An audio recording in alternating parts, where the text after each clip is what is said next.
Hello everyone, good morning. Welcome back to my channel, welcome to a new mini vlog. তো যে সকাল সকাল ready হয়ে বেরিয়ে পড়েছি আমার পাশের বাড়ি এক দিদার সাথে, কারণ দিদার একটু ব্যাগ কেনার ছিল আর আমারও একটু কেনাকাটি করার ছিল। তো তাই জন্য যাচ্ছিলাম হচ্ছে প্ল্যানেটে, মানে বেসিক্যালি শ্রীলেদার্সে। তাই সোজা চলে গেছিলাম নঙ্গি স্টেশনে, ওখান থেকে ট্রেন ধরলাম। আর সব থেকে বিরক্ত লাগে প্ল্যানেটে সেটা হচ্ছে এই টালিগঞ্জ স্টেশনে নেমে রেল লাইন ধরে হেঁটে যাওয়াটা খুব বিরক্ত লাগে। তো যাই হোক, তারপর ওখান থেকে সোজা চলে গেছিলাম মেট্রো স্টেশন অ্যান্ড তারপর মেট্রো করে প্ল্যানেট। তারপর প্ল্যানেটের ফুড ধরে আশেপাশের দোকানগুলো দেখতে দেখতে যাচ্ছিলাম। আর তারপরে সোজা গিয়েছিলাম শ্রীরাম মার্কেটে।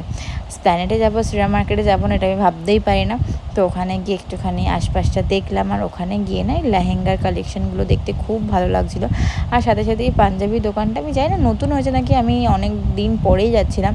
তো এখানে বেশ ভালো ভালো পাঞ্জাবি ছিল। তারপর একটু এদিক ওদিক ঘুরে ঘুরে আরও একটু লেহেঙ্গা গাউন এইসব কিছু দেখছিলাম। তো তারপর ওখান থেকে বেরিয়ে সোজা গিয়েছিলাম শ্রীলেদার্সে, বেসিক্যালি যেটার জন্য যাওয়া প্ল্যানেটে।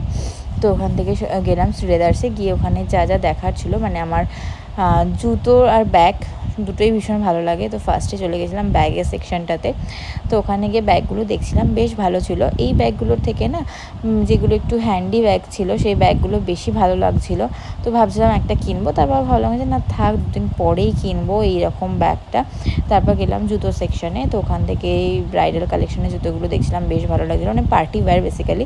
তো ওখান থেকে যা যা নেওয়ার ছিল সেগুলো মোটামুটি কিনে নিয়েছিলাম। কিনে নিয়ে শ্রীলেদার্স থেকে বেরিয়ে একটু ফুটপাথ থেকে কিছু শপিং করলাম। করার পর খেলাম হচ্ছে লেবু জল, আর বাড়িতে এসে খেয়েছিলাম চাউমিন। তো ভিডিওটা এতটাই ভালো